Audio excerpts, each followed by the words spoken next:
Hi class, so we will talk about absolute dependent motion. So for these situations, the motion of a body is dependent on the motion of another body.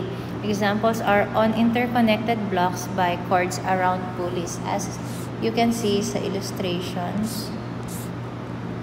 So how do we solve these problems?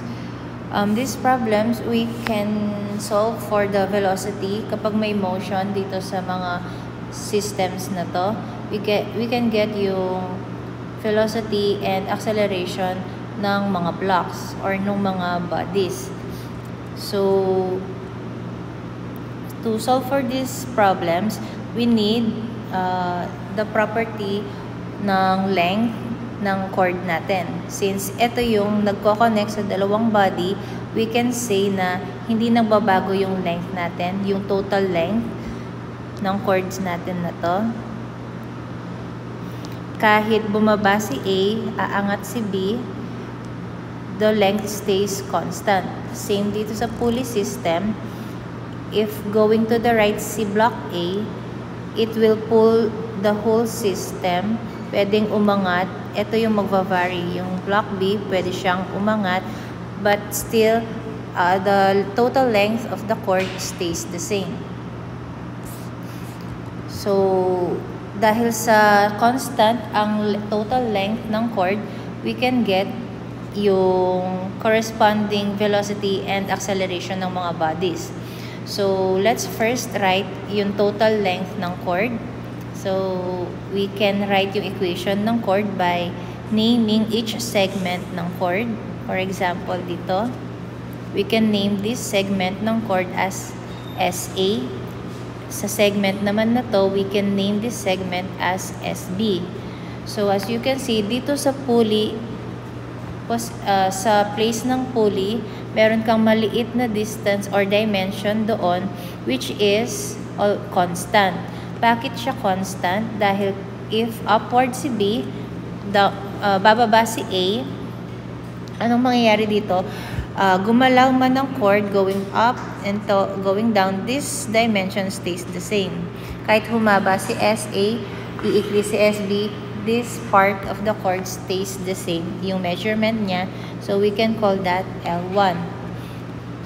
Ngayon, na-name na natin each segment ng cord. Let's write the equation. LT is equal to SA plus L1 plus SB.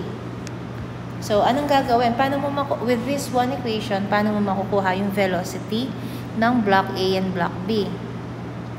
So, SA is varying, SB is varying. If we derive both sides of the equation, sa differential ng time, d over dt, ano ang result? SA will be dSA over dt, and this SB is dSB over dt. So, kung titingnan nyo, this is equivalent sa VA. And this one equivalent sa VB. Since this is the position ni SA kasi, di ba, position, if we derive it one time, makukuha mo is velocity. And if you derive naman ulit yung velocity, makukuha mo si acceleration. So, the same thing goes sa mga problem or situations na to. So, since na-derive natin sila, nakuha mo ang velocity ni A at velocity ni B. So, what happens dun sa LT and L1? So, as we defined kanina, LT is constant and also L1 is constant. So, anong result kapag nag-derive ka ng constant? It is equal to 0. So, these two are equal to 0.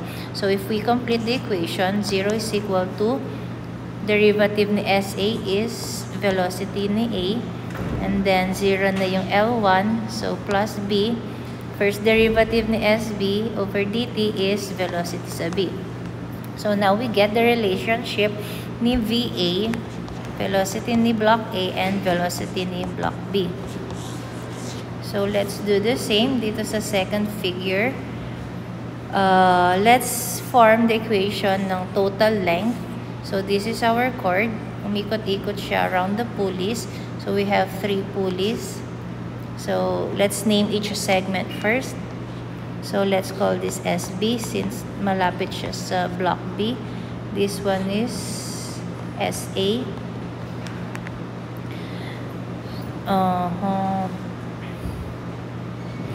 Then, hanapin natin yung mga constant na length.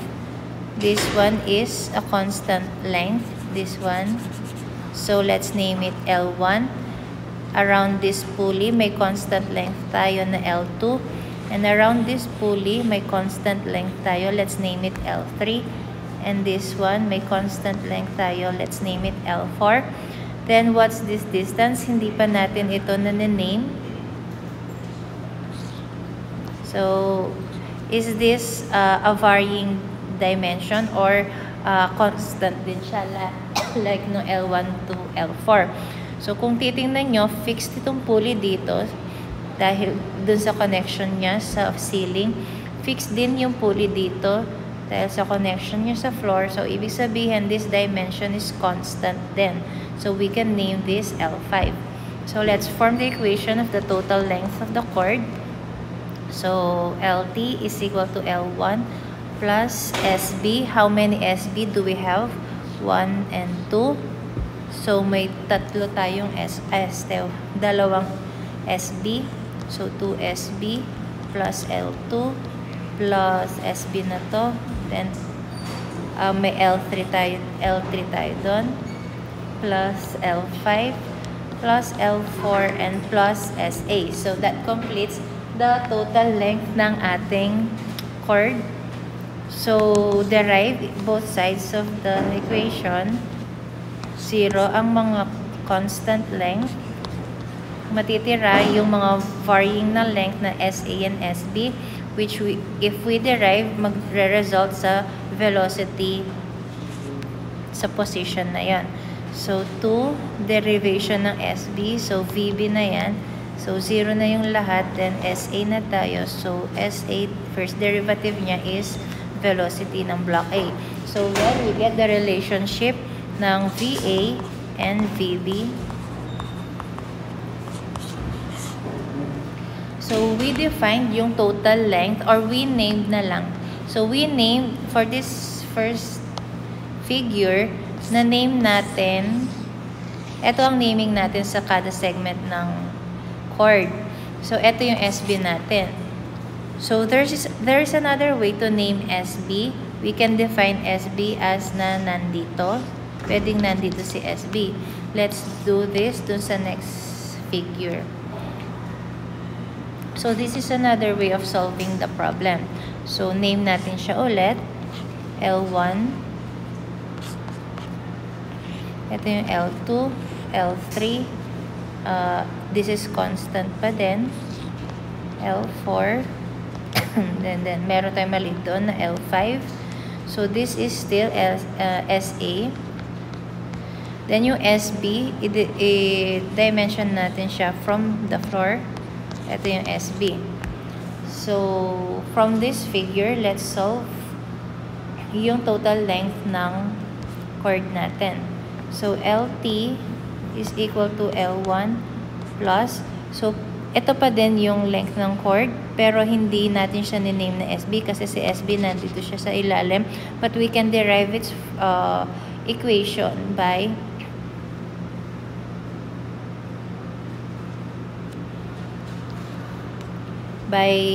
subtracting SB from L4, diba?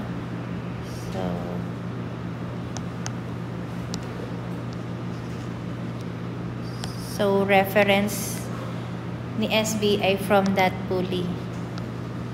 So, makukuha mo yung value ng ito, ng dimension na to, by subtracting SB from L4. So, next, how many segment of the cord doon? Times 2 pa din yan. Then, next length mo is L2 plus L3 plus L4 and L5. And then, SA. So, if you derive both sides, sa differential ng time, so 0 ang mga constants, and then matitira is yung ito at ito. But, for for this solution, may natira tayong isang constant na L4 dito. Pero hindi mo yan makakancel out agad-agad kasi kasama niya si SB. They are inside one quantity. So, kunin mo muna yung operation na derivation. Then, 2 L4 minus SB plus itong SA, pwede mo na siyang i-derive. So, VA na siya. Then, this quantity equal to 0. This quantity, distribute mo yung operation ng derivative. So, to do that, doon mo palang ma-0 si L4 kasi na-distribute mo na siya. So, L4 is 0, matitira is negative SB. So, derivative ni negative SB sa dt ay VB plus VA. So, equal to 0. So, with this, nakuha na natin ang relationship ni VA at ni SB. Ni VA at ni VB. So, ito yung relationship nila or the equation. And if you will evaluate, so, itong situation 1 and then situation 2. So, same situations pero magkaiba yung final answers nila. Sa situation 1, VA is equal to negative 2 VB. And then sa situation 2, VA is equal to positive 2 VB. So, one problem pero magkaiba ang answers nila. So, because magkaiba yung reference ng dimensioning natin. Doon sa situation A, nag-dimension tayo dito. Ito yung SB natin. Pero sa situation B, nandito si SB.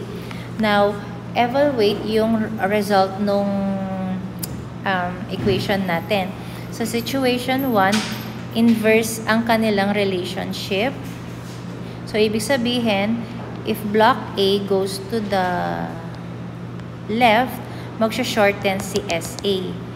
Pero si SB, pag gumanon to, magsho-shorten si SA, pero humahaba si SB. That's why negative ang relationship nila. Pero if you evaluate yung situation 2, nandito yung SB natin. Kapag umikli si SA, ito si SA umikli, pero yung dimension natin dito humahaba. Pero that is not our SB. Yung SB natin is yung nasa ilalim. So, ito yung ipag-relate mo. So, ibig sabihin, kapag umikli si SA, umiikli si SB. Humahaba to, pero si SB, yun yung umiikli. Which is the meaning ng equation natin. Kaya positive yung relationship nila. Same ang relationship. Umiikli si SA, umiikli din si SB. So, with that, let's proceed sa example number 1. So, let's have this example. So, pinapakuha ng example na to yung velocity ni A. So, we have this system of blocks, pulleys, and cord. We only have one cord. Ito lang. This one, it's not part of the cord. And this one is, kung makikita nyo, fixed naman. So, we don't need this. Same thing dito. So, magre-refer lang tayo dito. So, let's dimension this one. Let's call this one as A. So, may length 1 ka doon. May length 1 ka dito. May length 3 ka doon. So, let's dimension ito.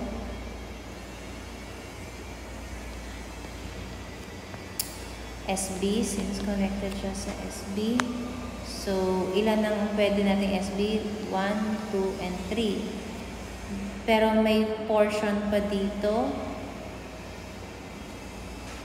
May portion pa si block doon, which is constant naman kasi hindi ito nag-change. Let's name that L4. So, constant to, hindi yan mag-change yan.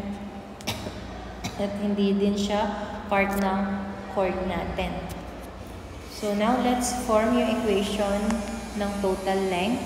LP is equal to SA plus L1 plus L2 L2 ito L2 plus L3 and then may L4. So constant length natin 1 in blue natin. Constant length is L1, may L2 dito, may L3 and then itong L4. And then yung ano pa? Hindi pa natin na-add si SB. So, ang mga total varying length natin, isang S1, and then how many SB? 1, 2, 3. So, 3 SB. So, yun na yung total length ng chord natin.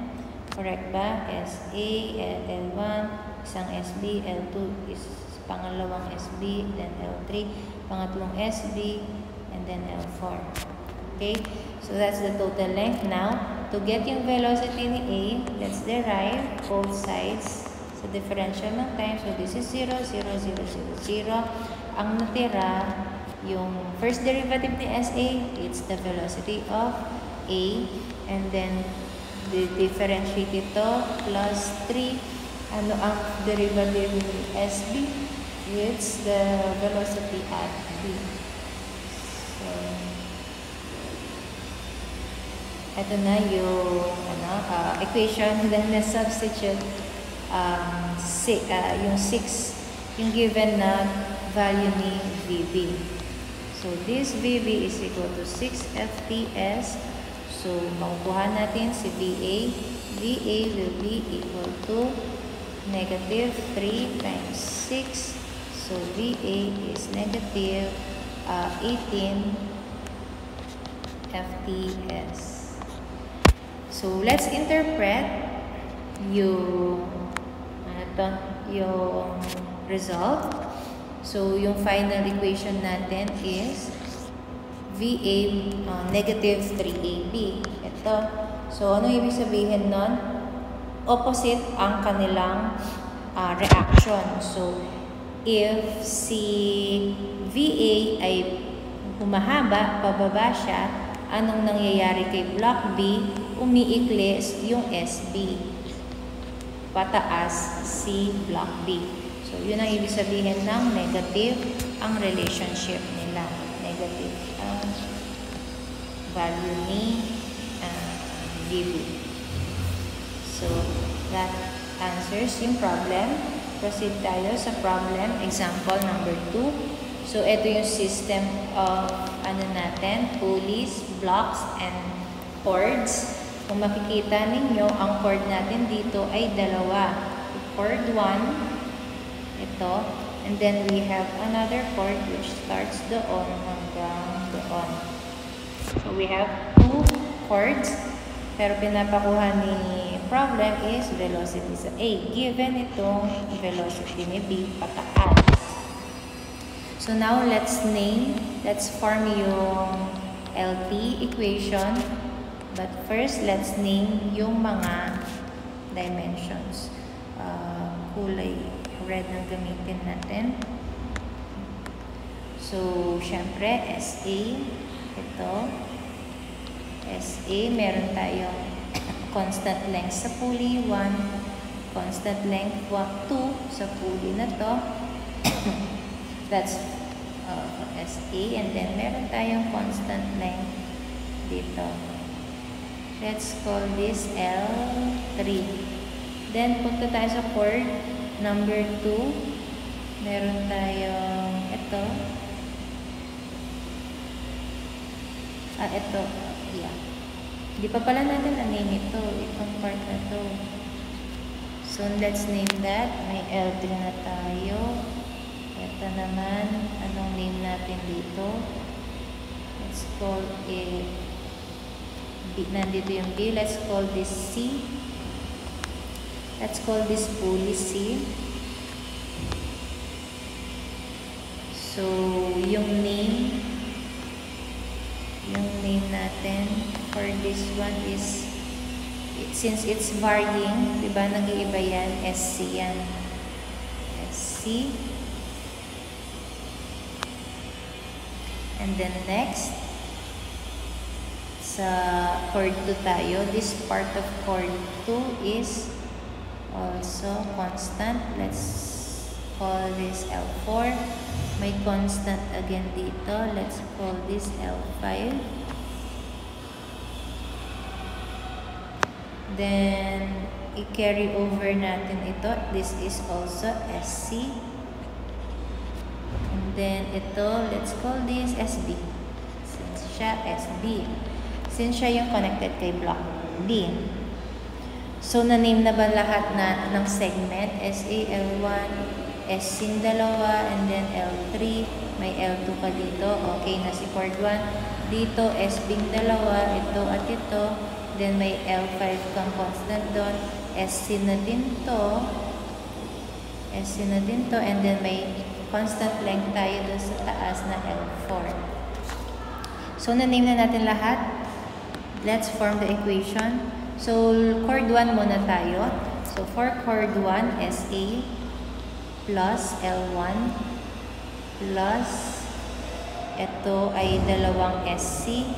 So, 2 SC plus L2 plus L3. So, that completes chord number 1. And then, lagay muna natin si total length ni chord number 2. So, for chord number 2, mag-start ka sa SB.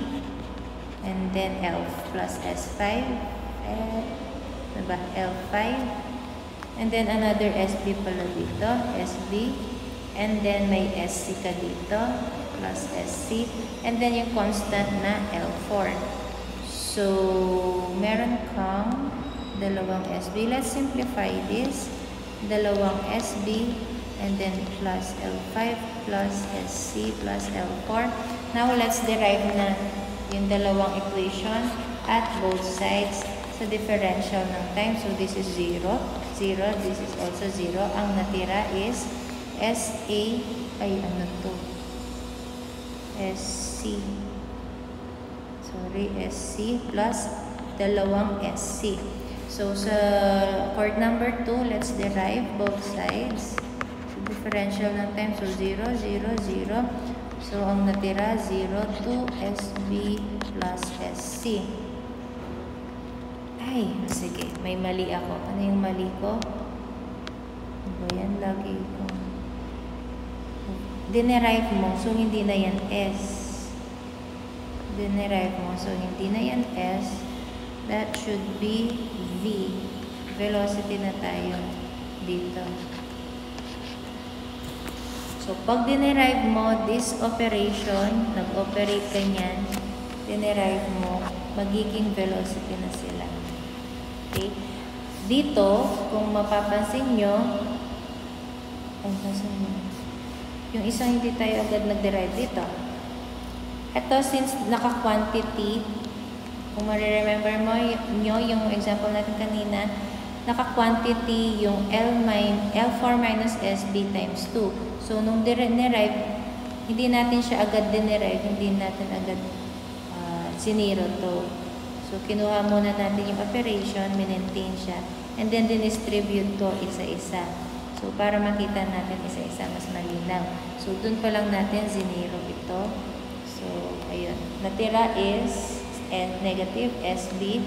So, yun yung dinerive, naging negative VB na siya after derivation. After ng operation. So, kaya yung kanina, nag-derive na ako, nasulat ko pa rin S. So, mali yun. So, be careful din kayo sa ganoon. Minsan, pag mabilis tayong magsosolve, dun tayo namamali. So, ayun, we have corrected. After derivation, in velocity na sila. So, now, meron tayong tatlong variables. VA, VC, and VB. Meron tayong isang given, yung velocity ni B, this one. So, let's substitute VB dito. Since kasama lang niya si VC, makukuha natin si VC. So, let's substitute 6 dito. So, VC will be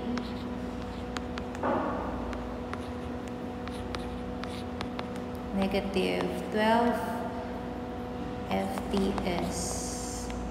So, yun si VC. Then this one, i-substitute natin dito, makukuha natin si VA. So VA will be equal to negative,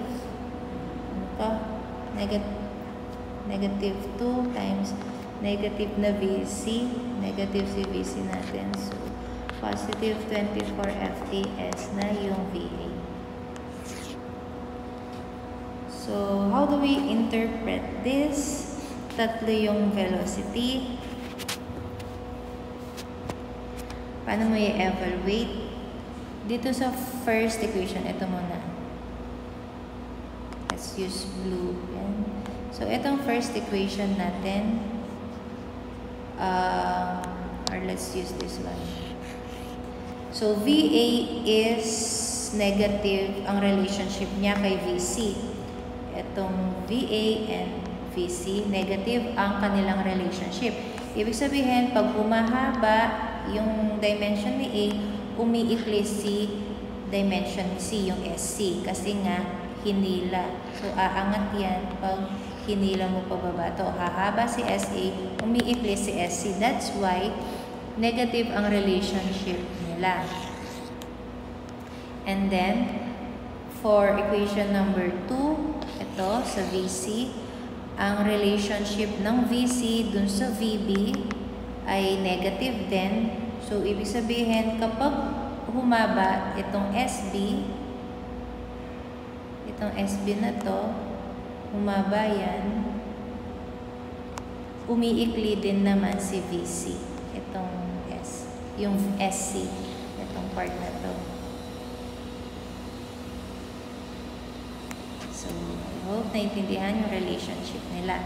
Pero, let's remember na dapat yung magnitude ng VA, VC, and VB are the same pa din. Yung relationship nila yung magbabago. So, also, what the problem says ay meron kang block A and block B, pero sa equation nila, magkahiwalay sila. Hindi kasama ni VA sa equation si VB. Kasi ang nagko-connect lang sa kanila is yung pulley C. Kaya ang kasama ni VA dito is VC at kasama ni VB is VC. So, ibig sabihin, hindi direktang magko-connect yung relationship ni block A at ni block B. So, kasi dadaan muna kay VC yung kanilang magiging reaction sa isa't isa. Hindi direkta yung reaction nila. So, our next topic is rotational motion. So, rotational motion is when a body rotates about a fixed axis. For example, ito. So, may fixed axis point tayo sa point O. So, ito yung point O. Fixed tayo dyan. Nag-rotate yung particle. Let's call it P. Nag-rotate siya around that. May radius siyang equal to R. So, meron tayong the parameters involved sa rotational motion are angular position, angular displacement, angular velocity, and angular acceleration. So, angular position, so it's denoted with theta. So, pag nag-define ka ng position, you should have a reference. Like, kung ikaw, nakatayo ka, so ano ang position mo? So, kung wala kang reference, hindi mo ma-define ang position mo. So, for example, you're standing near a door, so makukuha mo yung position mo with reference sa door. Like, you can measure na you are 1 meter from that door. So, same sa angular position or other positions pa, pati yung sa linear sa mga nakaraang dati, di ba meron tayong reference? So, pwede mong sabihin na ang initial position mo ay nandun sa initial position na point O or nasa point na 0, 0, ganoon. So, kunwari, for angular position, may reference line tayo dito. And then, meron siyang initial position na may dimension na to. Dimension theta. That's the angular position.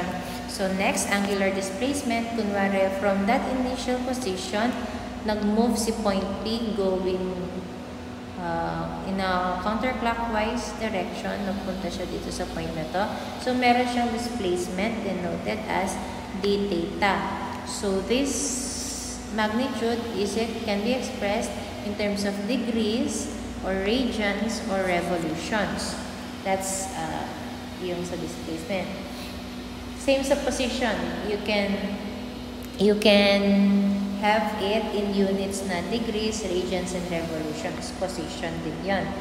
So, for angular velocity, pag nag-change ka ng position, ibig sabihin may motion ka, so meron kang velocity, and which is expressed in radian per second only. So, hindi na pwedeng degrees or revolutions. Ibig sabihin, kailangan i-convert mo into radians para makakuha ka ng velocity. Kasi in radians per second lang ang velocity. Same sa angular acceleration. So, in radian per square seconds ang ating acceleration. Angular acceleration.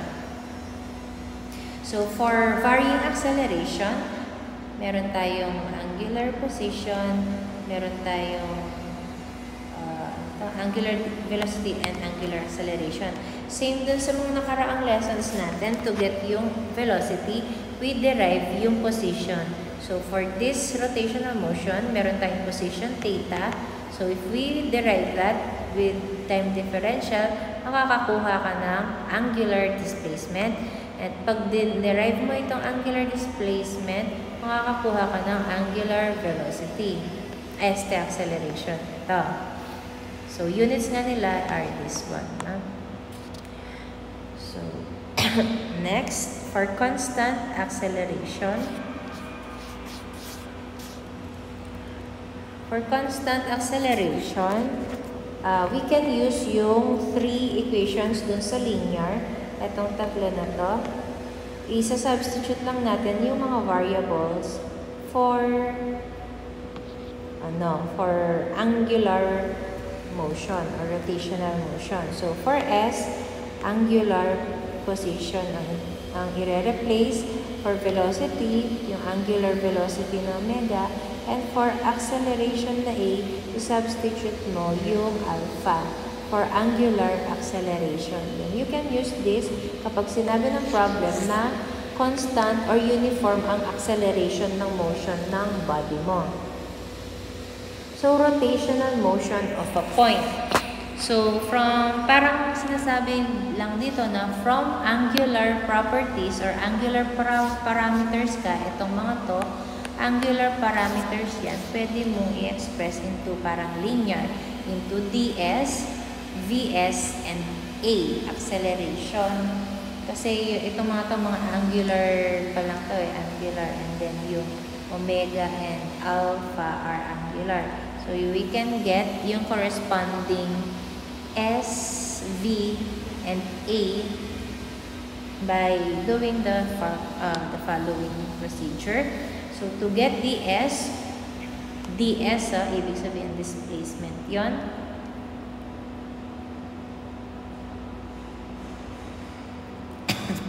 So, to get ds, yung displacement, we equate ds into the radius times yung displacement d theta. So, meron kang r, meron kang d theta. Pag minultiply mo sila, makuha mo yung linear equivalent niya na ds. So, dito sa figure, nasaan yung ds? Ito yung ds. Ito yung linear displacement niya. This is ds. So, how you can get naman yung equivalent na v? So, if we derive both sides sa differential ng time, ito, let's rewrite na lang dito. So, using that equation, derive natin siya both sides sa differential ng time. So, magiging ds over dt equals, r is constant, so we write it as r pa din, constant pa din, and then d theta over dt. And then what is ds over dt? This is velocity. And then r, what is this d theta over dt, it is omega. So we can write r times omega. So that is how we get naman yung v. Now, how do we get acceleration? So remember, we always overview, this rotational motion is also a curvilinear motion, di ba? Curve path pa din, circular siya. So we can express yung motion niya into normal and tangential components. So we discussed before yung dalawang ways to express curvilinear, diba? Let's write here. Curvilinear. Ano yung linear? So we can express them in rectangular, diba? Ano yung rectangular? Yung may x and y. And then pwedeng normal and tangential components. This is in normal and tangential components naman. So, for rotational motion, ginagamit is normal tangential. So, kailan ginagamit yung rectangular? Sa projectiles. Projectiles. So, for rotational, we use normal and tangential. So, to get ito, nandito na tayo sa acceleration. Anong klaseng acceleration yan? So, remember, we have 3 acceleration sa curvilinear na normal and tangential. Meron tayong AT, AN, and A. Resultant. A. So, napansin ko may iba na nag-AR for resultant. So, kapag dinerive natin ito, kunin natin ito, V is equal to R times W. Pag dinerive mo yan, anong klaseng acceleration ang makukuha natin? Is it tangential, normal, or resultant? So, remember, velocity. Define natin dati ang velocity. What is velocity? Velocity is, paano mo siya dinodrawing sa diagram? Ito yung diagram natin. Paano mo idodrawing ang velocity? We defined before that velocity is always tangential. Nandyan yung P, tangential siya dyan. Nandito yung P, kung nandito na siya, ito na yung V mo. Tangential siya. So, pag dinerive mo ang tangential na velocity na yan, anong makukuha mong acceleration? Of course, yung tangential acceleration. Partner, iyan. So, wala tayong tinatawag na normal velocity, no? Tangential lang lagi ang velocity. So, now, 80 yan kapag dinerive. So, let's continue in derivation. Pag dinerive mo ito, dv over dt equals r times dw over dt. So, this is 80. And this is r times, ano ang dw over dt? It is your alpha or your angular acceleration. So, this is your formula for tangential acceleration. Ito yung sa V, ito yung sa ds. So, kung meron tayong tangential acceleration, ano ang... Now, I can put that na ganon. Pinahula ko lang kasi sa inyo kaya hindi ko ulit sinulat. So, kung meron tayong tangential, meron din dapat tayong AN. So, how do we get AN? AN is always yung formula for AN. AN is equal to V squared over rho. So, for AN, remember, wala tayong diniderive na function. AN, hindi siya bibigay as a function kasi ito lang lagi ang formula dyan. Ito, ang 80 lang yung diniderive. Yung AN, always in terms of this formula siya. Wala kang remember i-derive or i-integrate. So, let's just substitute yung mga equivalent nito sa angular. So, ano yung V? Ito yung V. So, let's substitute yung value ng V na angular And then, ano ang rho? It's the radius. So, cancel. So, our formula for AN is r times angular velocity squared. So, let me rewrite dito yon. AN is equal to... Now, the same thing, paano kukunin yung to get yung resultant? A. So, A, Pythagorean pa rin yan ng AN squared plus AT squared.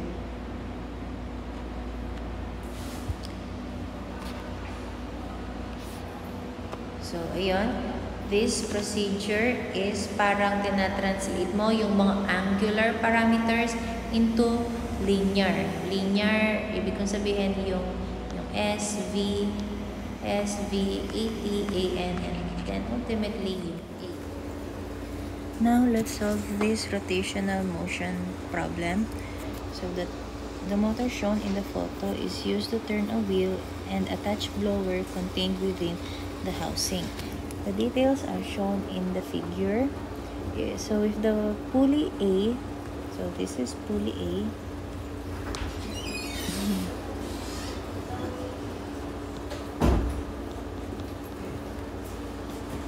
So if pulley A is connected to the motor, yung motor nasa loob ng machine and begins to rotate from rest with a constant angular acceleration of alpha A equals to 2 radians per second squared. Determine the magnitude of velocity and acceleration of point P on the wheel after the pulley has turned 2 revolutions. Assume the transmission belt does not slip on the pulley and wheel. So, ito yung pulley A. Ito yung wheel B. Let's call it wheel B. So, nasa wheel B yung point P. This one. So, pinapakuha ng problem yung velocity and acceleration ni point P kapag naka 2 revolutions na si pulley A. So, si pulley A yung si point P yung kukunan ng velocity and acceleration. Pero ang given ay yung revolutions ni pulley A. So, how is that? Kasi interconnected naman sila ng machine belt. So, for machine belt, take note of this. If two bodies are connected by machine belts, it means the machine belt applies the same magnitude of velocity and acceleration to both bodies. So, from this statement, pwede tayo maka-form ng equation. So, ibig sabihin, yung one body natin is A, the other body is B. So, we can say na from this statement, VA is equal to VB. Lipat natin to. And pati sa acceleration, magiging the same daw sila. So, acceleration A is equal to acceleration ng B. So, but let us recall this is a type of curvilinear motion. So, rotational motion is a curvilinear motion. So, na-discuss natin before, curvilinear motions can be expressed in rectangular components and normal and tangential components. So, example of problems na ginagamitan ng rectangular components ay yung projectiles. And for our problem, we can use yung normal and tangential components. So, kapag normal and tangential components, we have 3 accelerations doon. We have AT, yung tangential acceleration. We have normal acceleration. And yung resultant ng acceleration. So, dito sa statement for machine belts, ano yung acceleration na equal? Is it, ang minimension ba nito ay 80, yung AN, or yung A? So, let's define that later. But, let's take note of these 2 equations na. Ito yung gagamitin natin to solve the problem. Kasi ang mga given na parameters ay yung sa pulley A. Pero ang kukunan natin ng velocity and acceleration is yung wheel B. So, let's define yung mga given. Ano yung mga parameters na given natin. Sa figure na to, binigay yung radius ni pulley A. So, let's say na RA is equal to 0.15 meter. Given din yung radius ni wheel B, which let's call RB equal to 0.4 meters. Ano pa yung binigay? May binigay na constant angular acceleration alpha A. Alpha A is 2 radians per second squared. Ano pa? May binigay siyang 2 revolutions. 2 revolutions ni pulley A. So, ano tong revolution na ito? Diba, dinefine natin kanina ang angular position and angular displacement. They are in terms of degrees, radians, and revolutions. So, this means these 2 revolutions is the position of A. 2 revolutions. Kasi that's yung position niya of na pinapa-evaluate ni problem.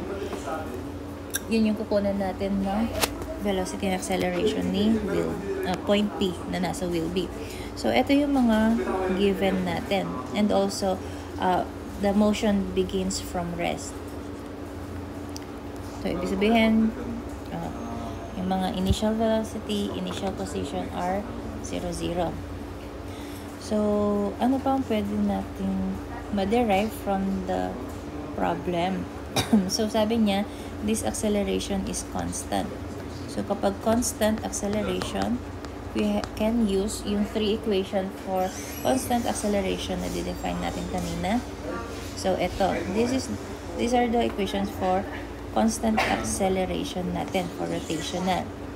So, ano sa tatlong equations na to, ano yung magagamit natin? Since equations 1 and 2 both have time, pero wala tayong given time, so let's use equation number 3. So, let's copy. Then, lagay natin dito. So, ito yung equation natin. So, let's substitute. Kung may makukuha tayong values, syempre, dapat meron. So, this is 0. This is also 0 dahil at from rest tayo. So, let's substitute yung radius ni A for this one, RA. And then, given yung acceleration ni A, this one. So, yung makukuha mo, angular velocity should also be omega A. Kasi A nga yung ina-evaluate natin. So, let's substitute. Omega A is equal to 0 na to. So, 2 times, ano yung alpha A? It's 2 radians. And then, 0 na to. So, theta na lang, which is theta A, 2 revolutions. Pangit na sulat yan. So, 2 revolutions siya. Pero, our acceleration is in radians. So, we need to convert these 2 revolutions. So, take note. 1 revolution is equal to, ano ba to? 2 pi radians. So, let's convert to revolutions. So, 2 pi na radian sa isang 1 revolution.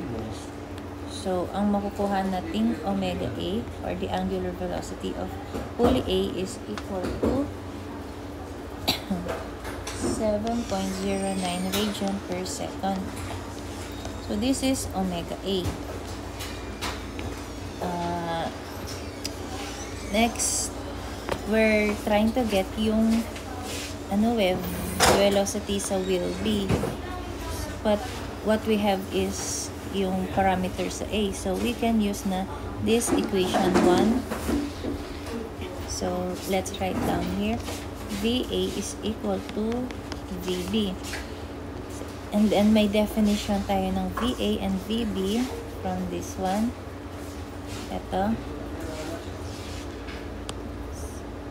V is equal to radius times angular velocity. So, angular velocity ng A times radius ng A is equal to angular ng B times yung radius ng B. So, take note, we have omega A, meron tayong radius kay A, may radius tayo kay B. So, makukuha natin si angular velocity ni B. So, let's substitute. 709 times 0.415, and then missing yung angular B and 0.4 sa RB. So, ang amount ni WB ay 2.659 radian per second. So, WB yan, hindi yan. That's angular velocity, not yung linear velocity na V. So, let's get VB out of angular B. So, substitute lang.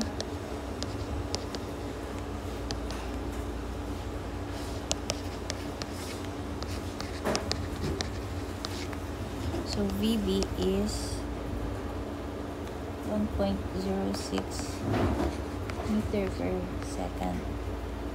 So, that's your velocity ni point P sa wheel B. Now, acceleration naman sa wheel B ni point P. Same method. Gagamitin natin itong relationship for machine belts na to. So, let's copy this one.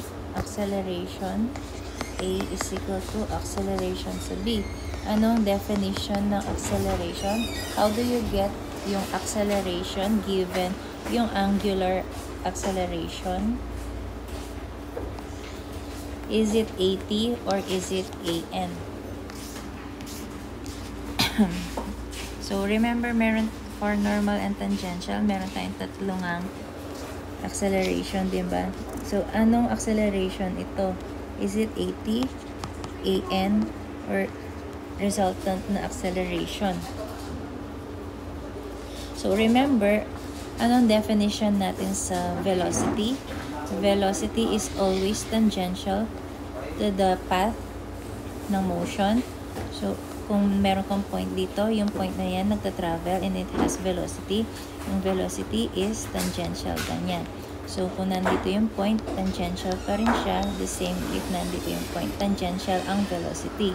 So, kung nag-derive ka, dinerive mo yung velocity na tangential, makakuha ka ng acceleration. So, syempre, in turn, that is a tangential acceleration. Ibig sabihin, 80 yan. 80 to. And este 80. So, where is AN? Syempre, yun yung normal dun sa 80 and it points towards the center or yung axis ng rotation ng motion mo. This is AN.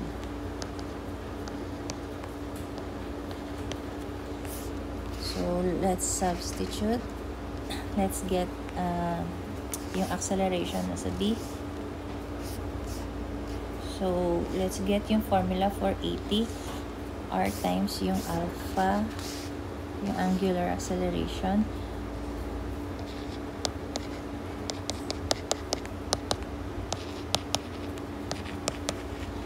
So, meron tayong alpha A, 2 radian per second. Meron tayong radius sa A, 0.15.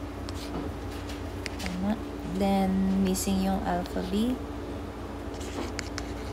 Then, we have radius ni B na 0.4 meters. So, alpha B, if you compute, is equal to 0.75 radian per second squared. So, angular pa lang yan. Pag i-convert mo yan, kukunin mo yung equivalent acceleration. 80 is equal to alpha B times radius ni B. So, substitute 0.4. So, makukuha natin si 80 na equal to 0.3 meter per second squared. Okay, so nakuha na natin si 80, pero pinapakuha ni problem is A. So, that is resultant. This 80 is not yet your resultant. Ibig sabihin, you need to get AN. So, what is our ano ang formula for AN? R times omega squared. Okay. R times omega squared. So, ano yung omega natin? 2.659. So, let's substitute. R ni will be is 0.4 times yung omega b natin na 2.659 radians per second. So, makukuha na natin si AN na equal to 2.827 meter per second squared. So, nakuha natin yung dalawang acceleration. Let's get the resultant by Pythagorean theorem. So, 80 squared plus AN squared plus 2.827 squared. So, the resultant, our A is equal to 2.84 meter per second squared. So, now, acceleration sa B. So, now we got yung velocity and acceleration ng will be sa after 2 revolutions ni pulley A. Nasaan yung velocity?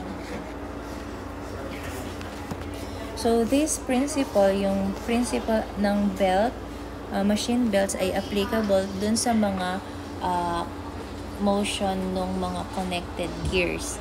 So, at sa mga system na ganon, yung isang source na body transmits the same magnitude of velocity and acceleration dun sa connecting body sa kanya. So, quiz tayo next week.